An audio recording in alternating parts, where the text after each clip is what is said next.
Encore un peu de patience et vous connaîtrez le jardin préféré, celui que vous avez choisi en votant sur le site france2.fr.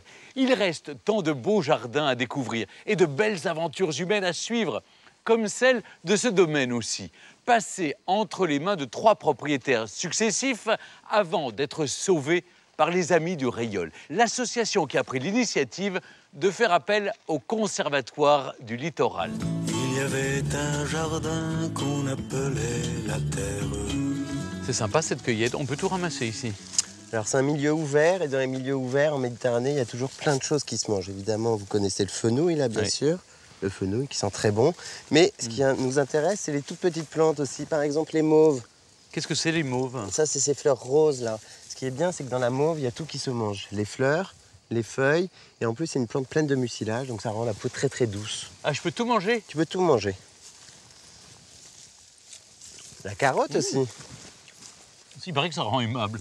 La carotte, alors ça, c'est l'ancêtre de la carotte. Ah, La carotte normalement, sauvage. ça ressemble pas à une carotte. Et non, c'est la racine qu'on mange dans la carotte, mais les fleurs se mangent aussi. Et puis les jeunes feuilles aussi.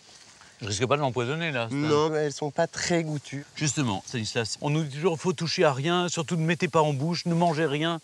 Non, le jardin, il est nourricier. Dans le jardin, tout est comestible, presque. Il y a quelques plantes qui sont toxiques et on les connaît. Ça, c'est une plante qui sent le miel.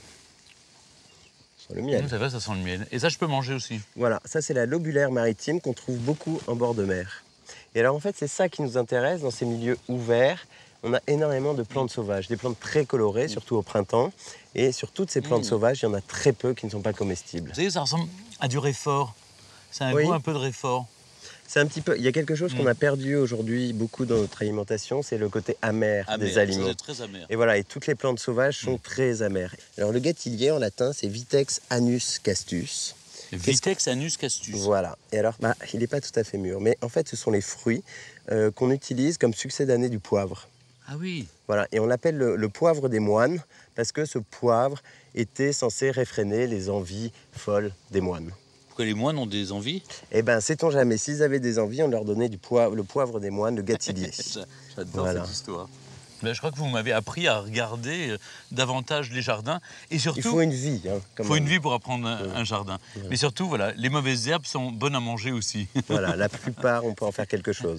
Très bien. Merci pour vos explications. Allez, je vous rends votre panier de provisions. Merci.